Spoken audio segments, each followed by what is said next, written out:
Buenas. Me da dos, por favor. Listo, muchas gracias.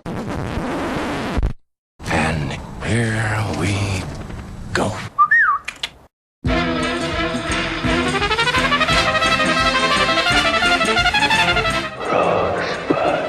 I am your father. This is Sparta! You shall not pass! Expecto Patronum! You're gonna need a bigger boat. Bond. James Bond. English, motherfucker! Do you speak it? ¡Tú eres un juguete! 35 milímetros.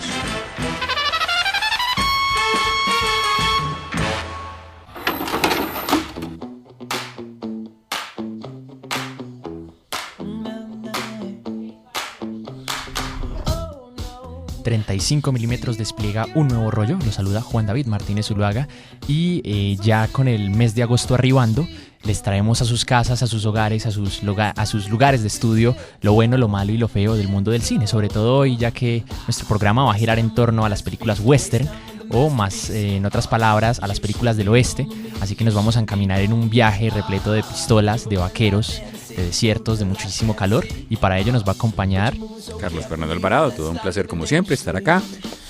Me alegra, Juan, que pues podamos dedicar este programa a uno de los géneros fundacionales del cine, que es el género western. Es un género que además, entre otras cosas, lo diremos más adelante, ha tenido, digamos, una especie de retirada de las pantallas. Incluso se alcanzó a hablar en su momento de la muerte del western, pero que para, digamos, de los más cinéfilos o los que tienen un conocimiento mayor de historia, fue un género de una producción muy prolífica y muy importante en la primera mitad del siglo XX, que además marcó como todo el hito de la instalación de Hollywood, y que efectivamente todavía, obviamente, aparecen una que otra película que recupera, que tributa, que habla alrededor del western. Entonces creemos que bueno, es un buen momento para que se convierta todo este imaginario del viejo oeste, de la conquista, de lo salvaje, de la lucha con lo indómito, de la relación de ese cowboy que se enfrenta en primera instancia a pandillas de indios, luego obviamente todo tipo de forajidos, tenga su espacio en 35 milímetros. Claro que sí, no cabe duda que hablamos de uno de los géneros más representativos del mundo del cine, y obviamente también de los géneros que yo más disfruto. Creo que solo detrás del terror es de los que más disfruto, y así que embarquémonos pues en este viaje a locomotora y iniciemos con este programa.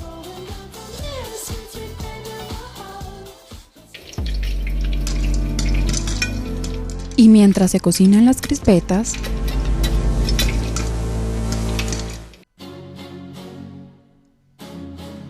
pero antes de viajar a la época de finales del 1800, primero hablemos de la actualidad, sobre todo porque el fin de semana anterior hubo una luz de trailers. Es impresionante el montón de información que se nos vino encima, sobre todo porque se realizó la Comic Con en San Diego. Y entre eso, bueno, se nos vino un montón de promocionales de Marvel, de DC, de películas futuras. Hoy queremos hablar un poquito sobre algunos de los trailers que pudimos ver que llegaron. No podemos hablar de todos porque se nos seguía todo el programa en ello, así que vamos a hablar de 6, 7 trailers en concreto. Y el objetivo es como mencionar por encima cuáles fueron nuestros pareceres sobre estos trailers, sobre todo porque de muchas de estas películas pues ya se habían mandado avances y ya medio las habíamos tratado. Así que iniciemos pues como con la gran sorpresa, la Liga de la Justicia, que como ya sabemos ya no se va a dividir en dos partes, sino que nada más va a ser una, al menos de momento. Ya luego ya habrá la secuela. Y Carlos, coméntanos qué te pareció este avance, por lo menos para mí inesperado, porque realmente no, teniendo en cuenta que llevan un poquito grabando, sí, claro, lo lanzaron de una. Muy rápido, sí, no nos imaginábamos. Recordemos que Batman vs Superman se estrenó en cuestión de 3 meses atrás, 3-4 meses, y que después de la película, 15-20 días después, se anunció que comenzaba el rodaje de la Liga de la Justicia, con todo obviamente el proceso que hubo allí de tensión, porque pues la mala recepción crítica de la película, Zack Snyder como director, ya estaba encargado de la Liga. Entonces, claro, como dice Juan, es sorpresivo. Yo no estaba esperando que tan pronto tuviéramos imágenes de tráiler, un tráiler además relativamente completo, sí, y con una cantidad, digamos, de huevos de Pascua, pues que nos anuncian cosas interesantes. Pues yo muy contento, incluso pues digamos, a mí eso nunca me preocupó con Batman vs Superman, pero que sé que es la preocupación del público y de la crítica, y es incluirle humor a las películas de DC Comics.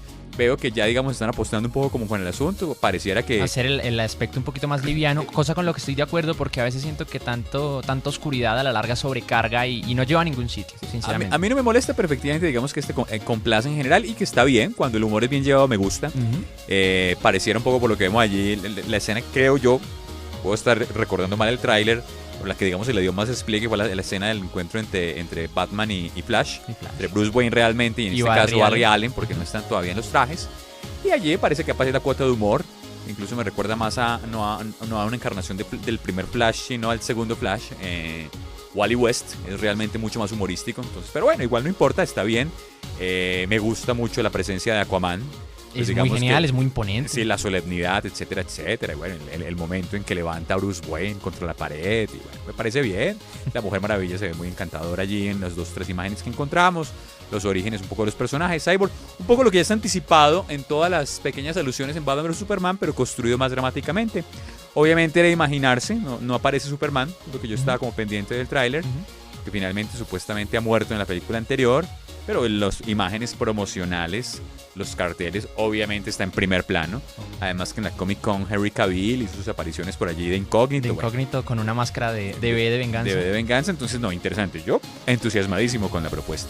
Hay que ver con qué salen, pues me gustaría, pero sé que no va a pasar que no revelaran tanto de la historia, aunque sabemos que más adelante van a mostrar imágenes que no deberían. Que posiblemente va a ocurrir, nos van a cargar con escenas filtradas, pues obviamente de manera oficial. Que como ocurrió en la película anterior alcanzaron a hacer casi 15 minutos de metraje que vimos antes de la película. Entonces, bueno, no, y más porque en la película anterior tuvimos de Doomsday, que supuestamente iba a ser una sorpresa, y que lo revelasen desde el tráiler, pues como que no. Claro. Entonces también, igual que Juan, esperaría que, bueno, un par de trailers más, pero ojalá fueran un poco más prudentes. Ojalá que tomaran nota. Ligado a esto, también sacaron un tráiler de La Mujer Maravilla. Me encantó, realmente. Sobre todo porque, digamos que comparándolo un poco con la competencia, Capitán América, el primer Vengador, aunque me gusta, siento que me quedó debiendo porque quería ver al Capitán, digamos que relacionado en la guerra mundial como tal, enfrentando de lleno, digamos que a los nazis, y no tanto a modo de propaganda, que fue lo que al final terminamos viendo. Lo vimos no atacando nazis, sino a Hydra, que pues va por el mismo lado. Mientras que acá ver a la Mujer Maravilla, a Diana peleando entre trincheras, sencillamente me parece, o sea que en cierto modo me va a dar lo que Capitán América me quedó debiendo, sobre todo porque veo que van como por el mismo tono. Eso te iba a decir, me gusta más del tráiler el tono visual, es un poco la estética de Snyder allí reflejada, no es dirigida por Snyder. Sin embargo, sí me interesa en lo personal que mantengan un tono para poder hacer el universo colectivo de películas. Fíjense que tenemos ya, iniciando el universo DC, a Man of Steel del 2013 y a Batman vs Superman de este año, que serían las películas que harían parte un poco de este proyecto antológico construido en colectivo. Esta sería vamos a ver el Escuadrón Suicida, por supuesto, pero esta sería la película de un miembro de la Liga, hecha de manera individual, al igual que Man of Steel, y me gusta entonces que ya el tono es un tono que contribuye. No recuerdo el nombre de la directora, pero es una directora interesante, además que dirigió una de las series que más me han gustado de la televisión, que es The Killing, que es una serie que es una adaptación de una serie norteamericana, y entonces, bueno, creo que es una muy buena elección.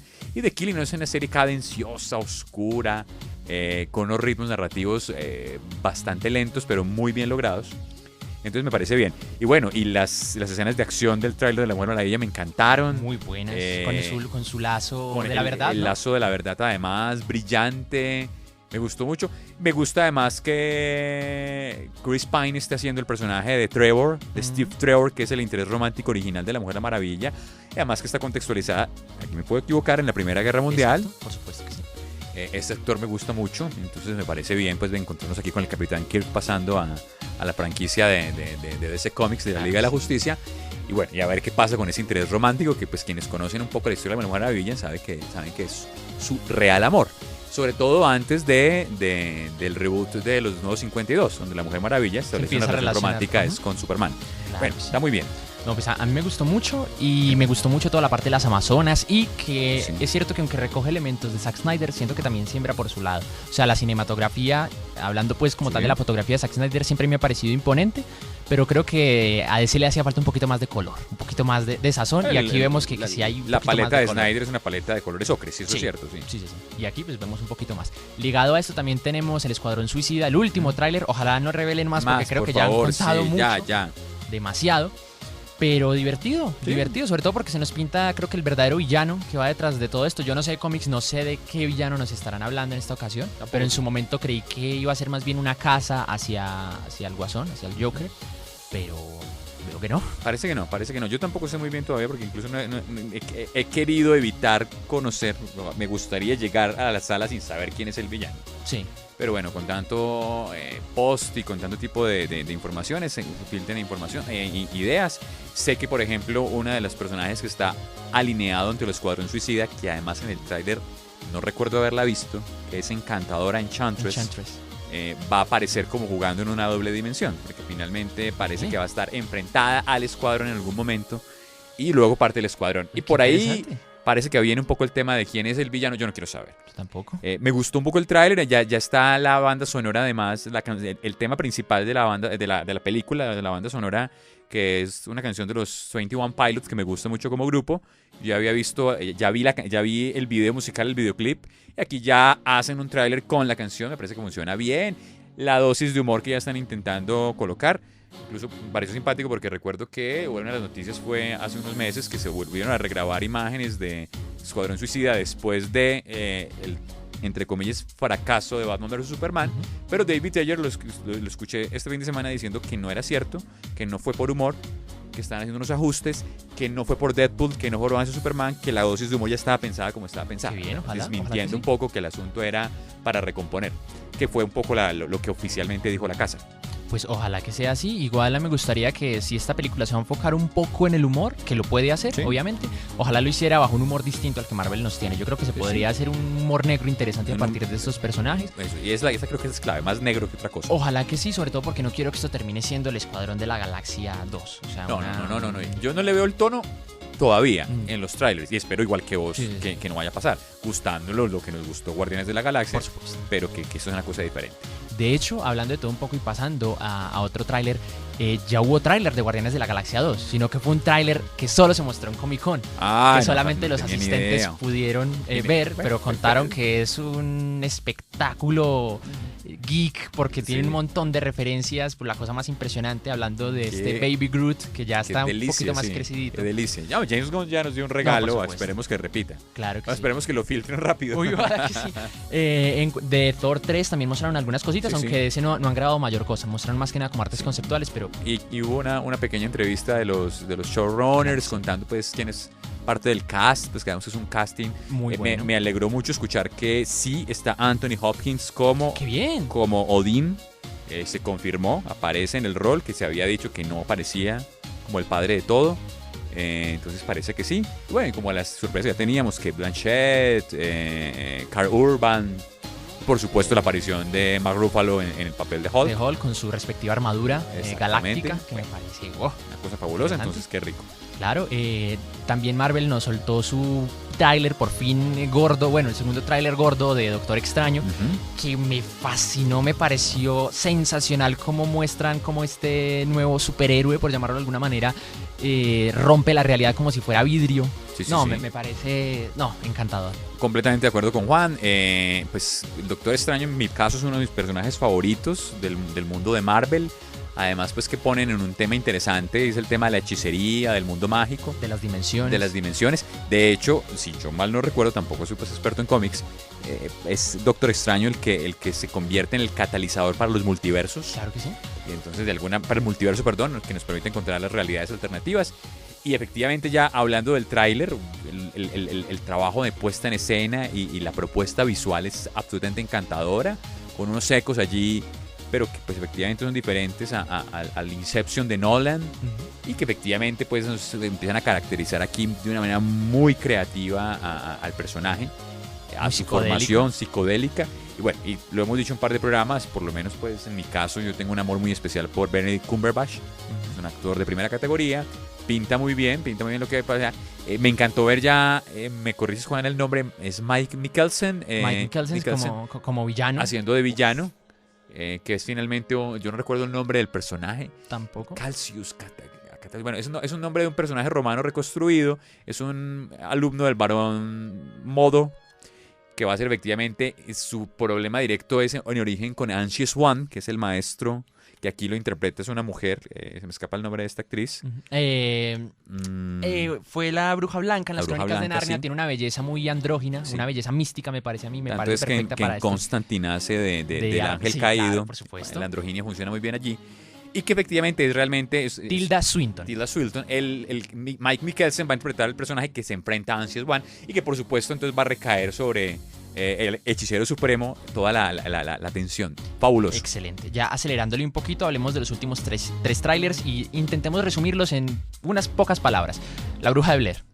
Bueno, yo el de la Bruja de Blair no lo alcancé a ver, Juan. Entonces cuéntanos vos cómo te fue con... Un desastre. Desastre, ¿no? Desastre. No lo alcancé a ver. No, realmente lo que hablamos en estos días es la original, es una película que contribuyó mucho al género del terror. Y también hace unos días también hablamos de los remakes y me parece que este remake comete todos los errores habidos y por haber y realmente no me interesa en absoluto ver esta película. De hecho, el tráiler me parece la cosa más genérica que hay en este mundo. Kong, Skull Island o La Isla Calavera, que es la nueva propuesta de Legendary para King Kong. Interesante, yo tengo mis distancias como con las películas de Kong, me han cansado un poco, la de Peter Jackson no me gustó. ¿No? Sí, no me gustó realmente, me pareció larga. Bueno, larga sí, es con ganas. Me parece un blockbuster, pero no me parece una película pues realmente como con muchos méritos. Me parece bien acá un poco como digamos una especie de hipótesis antropológica que nos plantean visual y narrativamente. Que ya se había tratado en Godzilla, que es, tengamos en cuenta que esta película conecta con Godzilla para un supuesto enfrentamiento que va a haber a largo plazo entre los dos. Eso, lo cual sería interesante, entonces me pareció bien, un reparto pues de lujo, el tráiler tiene un ritmo visual frenético. Sí, me gustó mucho la paleta de colores. El color es bonito, muy postmoderno el asunto, bueno, y entonces creo que pinta bien para verla, sin ser en mi caso fanático pues de los grandes monstruos. Excelente. Y el que más me gustó, Animales Fantásticos y dónde encontrarlos. Absolutamente encantador. No, total. Absolutamente encantador. Por fin vemos criaturas. Sí, vemos las criaturas. Visualmente siento yo toda la estética de la saga de Harry Potter, pero amplificada. Sí. Como si de alguna manera la mente y el CGI hubieran hecho una hipérbole. Entonces, unas pequeñas escenas de personajes, de pequeñas figuras, de cosillas que se cuelan por la pantalla y la imagen real deconstruida, desmontada, absolutamente encantador. Claro, yo no sabía que, se me escapó el nombre en este momentico, va a ser de villano. Sí, también se me olvida el nombre. Colin Farrell aparecía en la película, entonces me alegró. Farrell es un actor que recuerdo muy bien, comienza siendo un actor de cara bonita. Pero se va ganando a pulso un nombre y después es un hombre que tiene una carrera muy inadvertida. Me alegra verlo acá, de pronto es un momento para encontrarlo. Entonces no sé, no me pareció fabuloso. No, genial, sobre todo porque veo que van a mezclar mucho como esto de los no mágicos colaborando con el mago. Y no, excelente. Sí. Me gustó mucho una frase del tráiler que decía: los hemos liberado alrededor de los peores animales más peligrosos que pueden haber, los humanos. De cómo los hombres con tanto miedo pueden ser muchísimo más peligrosos que estas propias bestias. Y yo me quedo con una un poco más infantil, más de niño chiquito, encarnado en hombre al final, es como quisiera ser un mago. Sí, por supuesto. Completamente. Pasamos después de esto ya a nuestra siguiente sección. Quedaron muchos trailers pendientes por hablar, pero pues ya luego los trataremos en otros programas. Así que vamos a nuestra siguiente sección.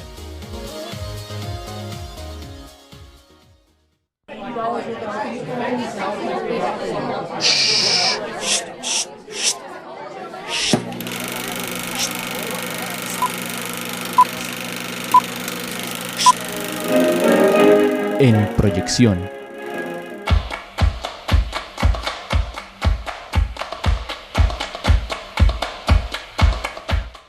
Bien, llegamos a nuestro plato principal, como lo habíamos augurado desde el inicio: westerns, películas del oeste. Este gran género que tuvo una gran explotación en su momento y que hoy en día aparece de vez en cuando más bien como a modo de homenaje. De hecho, creo que este año tenemos un remake protagonizado por Chris Pratt de Los Siete Magníficos. Claro, yo vi el tráiler incluso con un buen reparto y como una especie de actualización. Entonces, esa película es una película que en su origen es un remake de una película de Akira Kurosawa que se llama Los Siete Samuráis. Excelente. De hecho, la película del 54 de Kurosawa, pues fue una de sus grandes obras, inspiró que Hollywood hiciera su versión. Efectivamente, en el 60-61, no recuerdo el año. Y maravilloso que el remake. Como dices, Juan, efectivamente es un género al que se logró muerte después de los 70s, 80s. O sea, que de pasar de ser una producción ampulosa a ser una producción efectivamente casi accidental, hasta que se dijera que el western tenía que morir, y por una razón sencilla, y era que es que ya el oeste no existe como existía en el western. Un western está ubicado desde el punto de vista, digamos, diegético en el siglo XVIII y está asociado puntualmente a la expansión civilizatoria de la conquista de Norteamérica, que de la costa este va hacia el oeste lentamente, donde además la figura de la locomotora es emblemática. Total. esa locomotora que corta el país en dos, bueno, etcétera, etcétera. Entonces es muy extraño encontrarlos, pero efectivamente de vez en cuando o una parodia o un tributo o un intertexto nos hablan del western de una manera, pero más bien ya en este caso, extraña, no habitual. Sí, sí, es cierto, como rompiendo los arquetipos más clásicos. Inclusive hace 2 años tuvimos Mil Maneras de Morir en el Oeste, que fue realizado por Seth MacFarlane, con Charlize Theron, con Liam Neeson, y era como una comedia negra muy burda, que no la vi. Yo tampoco la he Me visto. hace Claro, interesante, sí, sería... hacen pequeñas cosas eventualmente, pero efectivamente es un género más bien en desuso. Muy bien, entonces iniciamos como con esta lista que les traemos aquí algunas películas recomendadas sobre westerns y al mismo tiempo como intentar descubrir o mencionar cuáles son como los elementos más básicos que casi siempre repercuten en este tipo de películas. No sé si Carlos quiere iniciar. Bueno, yo quisiera iniciar con una de las consideradas obras claves dentro de la historia del cine, del western, que es La Diligencia, de John Ford, una película de 1939. Blanco y negro, ¿cierto? Rodada en blanco y negro, efectivamente, y que ya, si bien digamos estamos en un momento de madurez del género, todavía es un western muy clásico en su formulación. Es una historia fantástica porque además lo que nos cuentan es el viaje en una diligencia por territorio hostil, un oeste donde efectivamente hay ya militares y hay finalmente un poco como de control, pero que el indio, o por lo menos en este caso las tribus indígenas, se convierten en los villanos tradicionales y clásicos, apaches, pieles rojas. Entonces, como en una pequeña diligencia, por distintos motivos, un grupo, en este caso variopinto de personajes, tienen que viajar por territorio hostil, y todo lo que ocurre, tanto al interior de la diligencia en una clave muy dramática, como efectivamente ya en los momentos en que la diligencia atraviesa estos parajes desérticos y abiertos, con además las batallas muy bien logradas. John Ford era un narrador fantástico, el enfrentamiento de la diligencia donde los hombres se resisten y donde efectivamente es una de las escenas más icónicas, creo yo, donde ya casi derrotados, solamente un golpe de gracia, casi un Deus Ex Machina les puede salvar, llega la caballería, de allí en las expresiones, la caballería ya está cerca, la caballería nos salvará. Y hay una cosa muy bien construida hasta desembocar al final, la entrada de la diligencia a un pequeño pueblo, la disolución un poco del conflicto, y donde aparece además John Wayne, el famoso actor, como una especie, en este caso, de ex convicto que tiene que pagar o purgar culpas. No aparece como el sheriff, que es lo más tradicional, pero asume un rol allí muy bello, defendiendo una especie de mujer de la vida jovial, una especie de prostituta, y construye una historia de amor, una cosa absolutamente fantástica de redención, que a mí me encantó cuando lo veo, porque finalmente es una película clásica, pero que rompe como una cantidad de estereotipos ya dentro del western, que a mi manera de ver es una película que ya anticipa lo que va a venir después con el western. El western tiene una cantidad de cambios y de evoluciones, sobre todo que el western se vuelve crepuscular en los 50s, entra en una especie como de madurez, pero ya la diligencia tenía todos estos elementos anticipados. Excelente, la tengo pendiente, desde hace mucho tiempo me la han recomendado precisamente por eso, por ser capaz de reconfigurar o de configurar de lleno algunos elementos.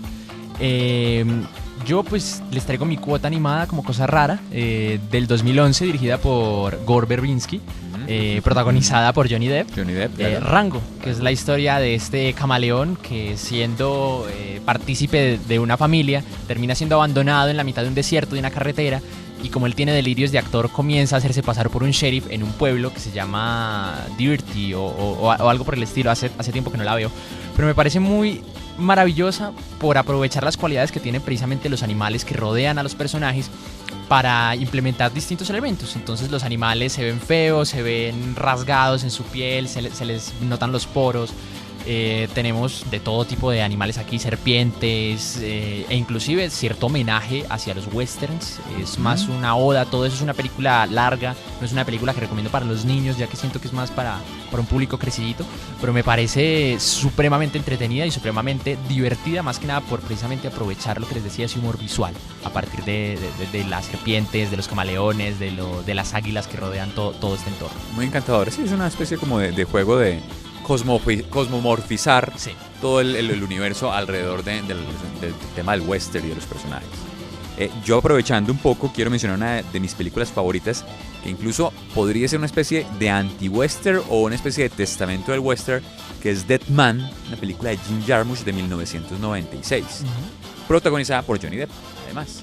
Wow. Es una de mis películas favoritas, incluso una de mis películas favoritas de Johnny Depp, pero es menos conocida. Es una película además relativamente independiente, en la que se cuenta la historia, que me gusta bastante, de un poco el plot, no les voy a dañar la película, de un pequeño, yo no recuerdo si es un banquero o un contador, que quién sabe qué ciudad ya civilizada, al que le ofrecen un trabajo en calidad de contador o banquero en un pueblo del salvaje oeste. Cuando él llega al pueblo, pues abandona su vida, se va para allá, llega en un tren además, el tren es absolutamente icónico y el viaje es un viaje ya misterioso, estilo Jarmusch, pues un poco en esta cosa del terror siniestro. Por equivocación termina siendo confundido por su nombre, por homonimia, con un forajido. Y entonces ahí se da una transformación, termina literalmente convirtiéndose en ese forajido. Pero él no es un, sí, no obviamente, es un hombre de esto, un banquero, no sabe manejar un arma, es tímido, es frágil. Y se gesta una historia alrededor, además mística, donde ya aquí aparece un indio, además un indio que se llama, yo no recuerdo el nombre del personaje, que es hijo de alguien blanco y de un indio, entonces no tiene lugar. Y entonces hay una cosa, un tránsito de los dos, se desmonta la escenografía, desaparece el desierto, aparece el agua, aparece la montaña alta, aparecen los árboles y se genera un viaje absolutamente fabuloso. Wow. Termino diciendo que la película es encantadora porque me parece una especie de testamento del western que termina en el mar, que no es un elemento del western. Es una antítesis completa. Claro, cuando pareciera como que ya ese desplazamiento del oeste, del este hacia el oeste, del conquista, ya no tiene nada que conquistar. Y ese mismo se emboca en el Pacífico. Wow. Hay unas guitarras eléctricas absolutamente encantadoras acompañando el viaje. La guitarra eléctrica, si bien ha estado en el western presente, no es habitual. Aquí es absolutamente fabuloso. Es una de mis películas favoritas del western, o anti-western, o contra-western, o testamento del western, no sé. Wow, impresionante, la tengo que ver. Y hablando de películas que también inician, precisamente con el protagonista llegando en tren, viene El hombre que disparó a Liberty Balance, que es una película del 62, creo que también dirigida precisamente por John Ford. Sí. ¿Esa la protagoniza Gregory Peck o quién la protagoniza? No está protagonizada pues por John Wayne, aunque sí, aquí sí. John Wayne está más como un secundario, y por James Stewart. James Stewart, sí, lo confundí. Confundí el nombre, estaba pegando James Stewart, sí. Ajá. Pues también vemos que llega un diputado de los altos mandos de Washington a un pueblo en visita de un amigo que recientemente murió, y a partir de eso se empieza a tejer qué fue lo que pasó, digamos que entre ellos sus rencillas, algunos conflictos que tuvieron, digamos que a nivel de ego, de ciertos amores que compartían. Y no, me parece genial. Pues se nota que es una producción un poquito más apocada. De hecho, hay unos registros que muestran que sí, que John Ford como que se tuvo que someter a ciertos controles por parte, exacto, del presupuesto, sí. Por ejemplo, está grabada a blanco y negro, sabiendo que en su momento ya, pues, él ya trabajaba a color. Pero me parece muy genial, sobre todo porque muestran cómo el acto del héroe termina siendo más bien causante de otros elementos. Termina propiciando más bien la ayuda de otros personajes que jamás creímos que iban a ser ayudados, pues, precisamente por esto. Parece muy genial, también muy recomendada y también de un estilo muy clásico. Okay. Yo quiero mencionar otra, bueno, y después mencionamos nombres porque igual también pues el tiempo nos apremia, que es de mis películas favoritas, se llama The Wild Bunch, La pandilla salvaje de 1969, de Sam Peckinpah, wow, director. Peckinpah, no sabía que había hecho sí, claro, western. Es un western fabuloso, un director aguerrido, un director además que tiene incluso sangre apache en sus venas, ¿sí? Y bisabuelo o algo así, y cuenta una historia de un grupo de amigos que son forajidos, pues salvajes. Ahí está un poco la idea de parodiar quién es el salvaje o no en la película. Que son una especie de cazarrecompensas que viven una vida un poco, digamos, casi que al borde de... No, de hecho pasan en los límites de la ley, pero tienen ciertos códigos morales. Y nos muestran su tránsito hasta que, por ciertas circunstancias, terminan comprometidos con una causa. Y en este caso es una causa asociada a los indígenas, que es un poco ya el asunto. Y tiene la escena, yo creo que más hiperbólica de muerte y de enfrentamiento, además absurdo, entre 4 grandes pistoleros, pero contra todo un ejército mexicano. Wow. Y obviamente, pues es una escena rodada, además con unos ralentis bellísimos, ambientada musicalmente fantástica, con un exceso de sangre encantador. Es una de las películas favoritas de Quentin Tarantino. De hecho, parte de las películas de él así tributan algunas escenas de Wild Bunch, y él la considera pues como quizás el hito fundacional del western crepuscular. Entonces, bueno, es una de mis películas favoritas, muy recomendada. Bueno, y hablando de westerns también crepuscular, tenemos la visión de un chileno, es chileno, Alejandro Jodorowsky. Jodorowsky, sí. Ajá, que en el 79 nos entregó El Topo, que es una desmantelación por completo del mito de qué es lo que pasa cuando el pistolero clásico ya está cansado de viajar, ya ha vencido a todos los que tenía que vencer, y cuál es su siguiente paso en lo referente, pues como hablando de cierta trascendencia. Y la película tiene muchísimo simbolismo sobre lo que es la inocencia, sobre lo que es la muerte, sobre lo que es los vicios, sobre lo que es inclusive los cultos paganos. Inclusive la película termina, pues aquí no pienso hacer un spoiler, con una imagen muy clásica de inclusive un hecho que ocurrió en la vida real, que es cierta inmolación por parte de un monje tibetano, no digo más. Pero es de esos trabajos que no recomiendo para los primerizos del género, porque obviamente esto les va a parecer la cosa más extraña y más críptica que puede haber en este mundo. Pero sí es un trabajo que vale la pena ver, sobre todo cuando uno quiere revisar visiones distintas de otros directores y sobre todo cómo, digamos que finiquitar o darle un punto final por completo a lo que vendría a ser el western. Es muy interesante. Sumado a eso, quiero contar rápidamente otra de mis favoritas, que es Unforgiven.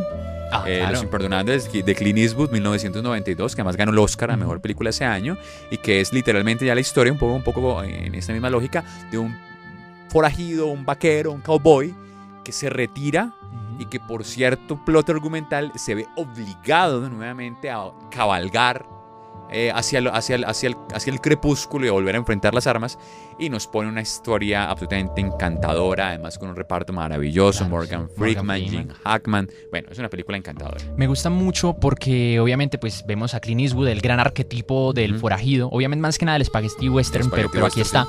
Y lo vemos retornando un papel cansado, un papel que dice no quiero más, en donde vemos que inclusive sostener el revólver pesa. Se le dificulta muchísimo inclusive apuntar. Sí, claro, tiene que volverse a entrenar además. Exacto, me parece un proceso de senectud muy bello, sobre todo pues verlo retornando a este punto.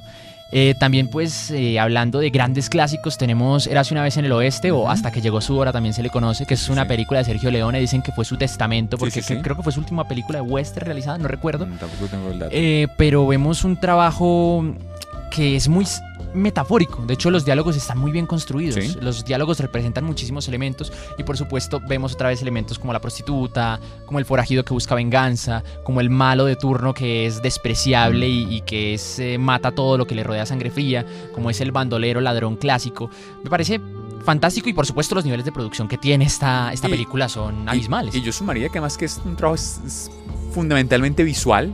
Es un trabajo de construcción de montaje, de contraste, de planos cerrados, planos abiertos, donde digamos que Leone se siente a sus anchas, y lo que nos muestra es la capacidad del género del deleite y del disfrute visual. Y de la espera, porque hay muchos planos estáticos.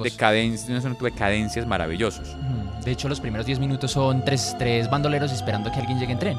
Maravilloso. Pero me parece una película fabulosa. Excelente. Y bueno, pues no sé si ya para ir rematando, llegar como al clásico más clásico que recomiendo a todo mundo que se lo vea, que es El bueno, el malo y el feo, del 62, si mal no recuerdo. Más o menos, sí. Si mal no recuerdo, con Lee Van Cleef, Clint Eastwood, y en este momento se me olvida el nombre del último, pero Carlos, coméntanos más o menos por encima de qué va esta historia, que también me parece aquí lo mismo nos encuentra con maravillosa. Ahí ya nos rompemos un poco la relación dual o la dupla entre el cowboy y el villano.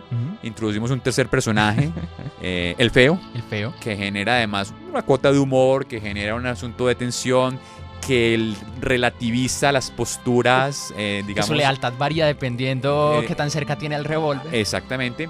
Y pues aparece un Eastwood interpretando al bueno, pero que es un bueno con todas las condiciones del badass cowboy, el malo muy malo, pero que es todo un caballero. Entonces hay un juego allí arquetipal. Y yo recuerdo muy bien, la vi hace muchos años, la escena final del enfrentamiento de los tres en el cementerio, pues que eso es un deleite visual y narrativo de unas cadencias que yo recomiendo para todo el mundo. Es excelente, es un clásico, cualquiera la puede ver, siento que es muy recomendable. Dura mucho, pues dura como 2 horas y media, y hace poquito me vi la versión extendida que dura 3, pero vale muchísimo la pena porque tiene muchísimos secretos.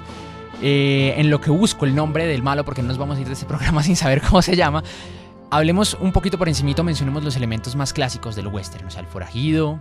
El forajido, obviamente tenemos al cowboy, que tradicionalmente es el sheriff o está del lado de la ley. Después lo vemos cambiar de bando o desdibujar la férrea moral del western. Es un tipo de género que está planteado en escenarios naturales, escenarios desérticos, donde finalmente lo que estamos viendo, por lo menos en términos de background narrativo, es la conquista del oeste. Obviamente hay todo el tema de arquitectónico de las pequeñas poblaciones, del salón, de los tahúres, de los enfrentamientos al mediodía, rituales entre personajes enfrentados. La villanía plantea normalmente en los clásicos alrededor de todos los indios y las tribus salvajes. Eso va a cambiar después. Un poco el tema el desarrollo de la civilización simbolizado en los banqueros, simbolizado en la locomotora, en la construcción de la locomotora. Todo lo de la revolución industrial y cómo, digamos, de hecho, retornando un poquito a quien le disparó a Liberty Balance, cómo, digamos, que la parte más racional llega a un sitio completamente irracional donde todo se resuelve es por armas y no por la ley. Uh-huh. Yo creo que ahí estarían como un poco el collage allí, el cóctel de los elementos. Por supuesto, y ya pues nos vamos despidiendo mencionando que Clint Eastwood fue Blondie en El bueno, el malo y el feo. Lee Van Cleef fue Angel Eyes, Ojos de Ángel, en El bueno, el malo y el feo. Y Eli Wallach fue Tuco. Tuco en El bueno, el malo y el feo. Que además, pues, sin ir muy lejos, yo no sé si la palabra Tuco tenga otro origen distinto, pero se convirtió en un lugar común en cantidad de películas, en cantidad de series de televisión, para hacer referencia a cierto tipo de personajes mexicanos, claro que sí, con origen latino, que tienen como las características de Tuco. Claro que sí. Es Tuco el personaje allí, bueno, tributario. Se me ocurre a mí y Juan, y si de pronto nos animamos, que dicha hacer un programa donde hagamos, lo dediquemos a westerns posteriores. Excelente. Que tributen, que critiquen de otras geografías. Porque excelente. Es que aquí en medio de toda esta conversación se me han venido a la mente una cantidad de películas. Inclusive la propia Star Wars se puede considerar un western experimental en todo el sentido de la palabra. Y aquí he pensado en westerns que se han hecho en Chile, que se han hecho en Brasil, en España. Bueno, hay una cantidad que es rico dedicarle un rato a eso. Quizás hasta La Tierra y la Sombra, no sé si podrían mirar mucha cantidad de cosas para explorar. Listo, Carlos, muchísimas gracias por habernos acompañado y como siempre tus palabras indispensables para este programa. Gracias, Juan. Listo, y con esto ya nos despedimos y recuerden, en el oeste cuando la leyenda se vuelve verdadera, se escribe la leyenda. Hasta la próxima semana.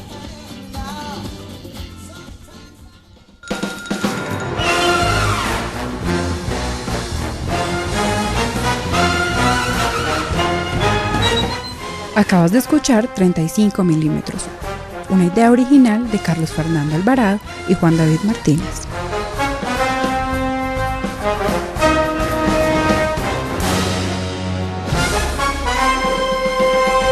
Hasta la vista, baby.